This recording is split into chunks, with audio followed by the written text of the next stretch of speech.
आज यह कहानी जो मैं आपको सुनाने वाला हूं, उसमें आपको एक ऐसा मंत्र मिलेगा।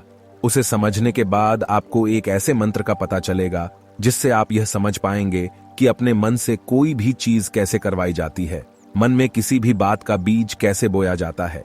यह इस कहानी से आपको अच्छी तरह से समझ में आ जाएगा और इससे आप यह भी समझ पाएंगे कि आकर्षण का नियम अट्रैक्शन कैसा काम करता है। कहानी छोटी सी है लेकिन बहुत ही गहरी है। एक बार की बात है, एक भरत नाम का व्यक्ति था। उसके जीवन में सिर्फ दुख ही दुख थे।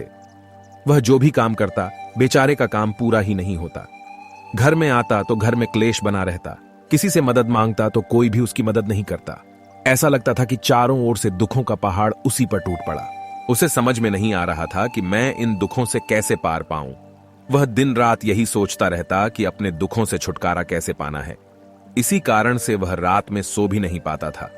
उसकी आंखों के नीचे बड़े बड़े काले घेरे बन गए थे, जो इस बात का प्रतीक है कि भरत कितना दुखी है और कितना चिंतित है। कभी कभी तो भरत के मन में आत्महत्या करने के भी ख्याल आते, लेकिन अपने परिवार की चिंता करके वह यह कदम नहीं उठा पाता था। वह इतना दुखी हो गया कि उसने निर्णय किया कि वो इन दुखों से छुटकारा पाकर रहेगा।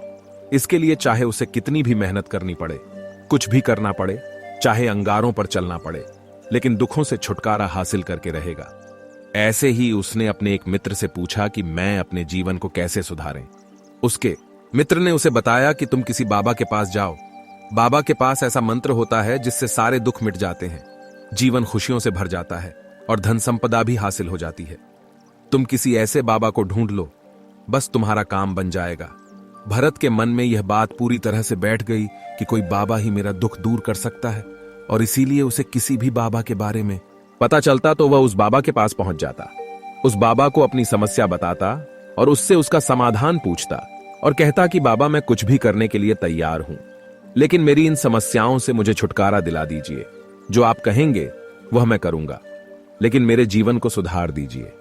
बाबा उसे करने के लिए कुछ तो टोने टोटके बता देते थे और बदले में दान दक्षिणा लेते थे कि यह टोना टोटका करने के बाद तुम्हारे घर में सुख शांति बनी रहेगी। बस इस टोटके को पूरी विधि के साथ करना। भरत घर लौटकर पूरे विधि के साथ कुछ टोने टोटके करने लगा, लेकिन बहुत टोने टोटके करने के बाद भी उसके जीवन में कुछ बदलाव भी नहीं आया। इसके विपरीत उसका जीवन और ज्यादा दुखी हो गया। जो भी वहां बाबा टोना टोटका देता था, वह बदले में उससे दान दक्षिणा लेता था, जिससे उसका धन भी धीरे धीरे खत्म हो रहा था। इससे उसके जीवन में दुख और ज्यादा बढ़ गए। तब उसे लगा कि बाबाओं के पास जाने से तो मेरे जीवन में दुख कम होने की वजह बढ़ते ही जा रहे हैं, तो मुझे क्या करना चाहिए। लेकिन कुछ दिनों बाद भरत को महसूस हुआ कि उसको उसके जीवन में अभी कोई बदलाव नहीं आया है। अब भरत पूरी तरह से दुखी हो गया और ज्यादा परेशान हो गया। अब तो उसे लगने लगा था कि मेरे जीवन में ऐसे दुख कभी खत्म ही नहीं होंगे। यही सोच सोचकर भरत का बुरा हाल हो गया था। फिर एक दिन उसे अपने एक मित्र से एक ऐसे बौद्ध भिक्षु के बारे में पता चला जो समाधान बताने के लिए कोई दान दक्षिणा नहीं लेता था। भरत को लगा कि यह बौद्ध भिक्षु दूसरे बाबाओं की तरह नहीं हो सकता, क्योंकि यह दान दक्षिणा लेता ही नहीं है, और अगर दान दक्षिणा नहीं लेता है तो सच में यह कोई सिद्ध बाबा होगा। और यही सोचकर उस बौद्ध भिक्षु के पास पहुंच जाता है। जब भरत वहां पर पहुंचता है तो वह बौद्ध भिक्षु ध्यान में बैठे हुए थे। यह देखकर भरत वहीं पर चुपचाप बैठकर ध्यान से बाहर आने का उनका इंतजार करने लगा। थोड़ी देर बाद भंते जी ने आंखें खोली तो सामने एक दुखी और परेशान युवक को बैठे देखा। वह उसकी आंखों के नीचे काले देखते ही समझ गया कि यह आदमी अपने जीवन से कितना परेशान है। उसे संबोधित करते हुए भंते जी ने पूछा कि बच्चा, क्या चाहते हो? भंते के पास क्या लेने आए हो? भरत ने कहा कि भंते जी, मैं अपने जीवन से बहुत परेशान हूं। मैंने इन दुखों को दूर करने के लिए बहुत सारे रास्ते अपनाए, हर वह तरकीब करके देखी जो किसी बाबा ने मुझे बताई, हर वह काम किया। किसी इंसान ने मुझसे करने को कहा, लेकिन मेरे जीवन में दुखों में कोई कमी नहीं आई। भंते जी, इसके विपरीत मेरे जीवन में दुखों में बढ़ोतरी हो गई। मुझे समझ नहीं आ रहा कि मैं क्या करूं। कभी कभी तो मैं आत्महत्या करने की सोचता हूं, लेकिन अपने परिवार की सोचकर यह कदम नहीं उठा पाता हूं। मैंने आपके बारे में बहुत सुना है और मैं बहुत उम्मीद के साथ आपके पास आया हूं। कृपया करके मुझे कोई ऐसा मार्ग बताएं जिससे मुझे अपने दुखों से छुटकारा मिल जाए। मैं अपने दुखों से छुटकारा पाने के लिए कुछ भी करने को तैयार हूं। आप मुझे कोई भी रास्ता बताएं, चाहे वह रास्ता कितना भी कठिन क्यों ना हो। मैं उसको पार करके रहूंगा। भंते जी ने महसूस किया कि यह आदमी तो वास्तव में बहुत परेशान है। भंते जी ने उसकी बात सुनकर कहा कि बच्चा, दुखों को दूर करने के लिए मंत्र ऐसे ही नहीं मिलते। मंत्र पाने के लिए कुछ करना पड़ता है। तुम कुछ कर सकते हो। यह सुनकर भरत ने सोचा कि यह भंते जी भी मुझसे दान दक्षिणा ही मांगेंगे, लेकिन और कोई रास्ता न पाकर भरत ने कहा कि भंते जी, आपको जितनी भी दान दक्षिणा चाहिए मैं देने के लिए तैयार हूं, लेकिन आपका मंत्र सच्चा होना चाहिए, वह पूरा होना चाहिए, उसका फल मुझे मिलना चाहिए। उसके बाद आप जो भी दान दक्षिणा लेना चाहते हो वह दे दूंगा। भंते जी ने कहा कि दान दक्षिणा तो बहुत छोटी सी चीज है, मुझे वह नहीं चाहिए। इस पर भरत सोच विचार करके बोला, तो भंते जी, मैं अंगारों पर भी चलने को तैयार हूं, आप मुझे बस आज्ञा दें। भंते जी ने कहा, अंगारों पर चलने वाली छोटी चीज मैं तुमसे नहीं कराने वाला हूं। मैं जो तुमसे करवाने वाला हूं वह बहुत कठिन मंत्र है, उसे पूरा कर पाओगे। भरत ने कहा कि भंते जी, आप मुझे बताइए तो सही, मुझे करना क्या होगा, मैं कुछ भी करने को तैयार हूं। इस पर भंते जी ने उससे कहा कि यहां से तुम जब अपने घर जाओ तो रास्ते में अपने मन में यह दोहराते जाना कि मैं सुखी हूं, मैं सुखी हूं, मैं सुखी हूं। बार बार अपने मन में यही दोहराना और याद रहे, जुबान पर यही आना चाहिए। यह सिर्फ मन में दोहराना है। यह सुनकर भरत बोला, भंते जी, बस इतनी सी बात है, यह तो मैं चुटकी बजाकर कर दूंगा, लेकिन इससे होगा क्या? भंते जी बोले कि इस मंत्र को करके देखो। वैसे भी तुमने इतने बाबाओं के मंत्र किए हैं, तो इस मंत्र को भी करके देख लो। भरत ने सोचा कि भंते जी कुछ दान दक्षिणा तो नहीं ले रहे हैं और छोटा सा मंत्र है, इसे मैं कर ही लूंगा। तो बोला, ठीक है भंते जी, मैं यह मंत्र जरूर करूंगा। भरत यह कहकर वहां से उठकर चलने लगा, लेकिन जैसे ही वह चलने लगा, पीछे से भंते जी ने बोला कि बच्चा, एक बात याद रखना, जब तुम यह मंत्र अपने मन में दोहराओ तो तुम्हारे मन में बंदर के विचार नहीं आने चाहिए, बंदर का ख्याल भी नहीं आना चाहिए, तो ही यह मंत्र सिद्ध होगा। भरत बोला, मुझे तो आज तक बंदर का कोई विचार नहीं आया, तो अब क्यों आएगा? आप चिंता मत करिए भंते जी, मैं बस मन में यह दोहरा लूंगा कि मैं सुखी हूं, मैं सुखी हूं। इसके अलावा बंदर का कोई विचार मेरे मन में नहीं आएगा। यह कहकर भरत वहां से चल दिया। वह अपने मन में मैं सुखी हूं, मैं सुखी, यह दोहराता हुआ थोड़ी दूर ही चला था कि उसके मन में अचानक बंदर का ख्याल आ गया। बंदर का ख्याल एक बार आया और चला भी गया, लेकिन उस आदमी ने सोचा कि आज तक तो मुझे बंदर कोई विचार नहीं आया, ये आज बंदर का विचार क्यों आ गया? और ऐसे करके उसने बंदर के विचार को पकड़ लिया।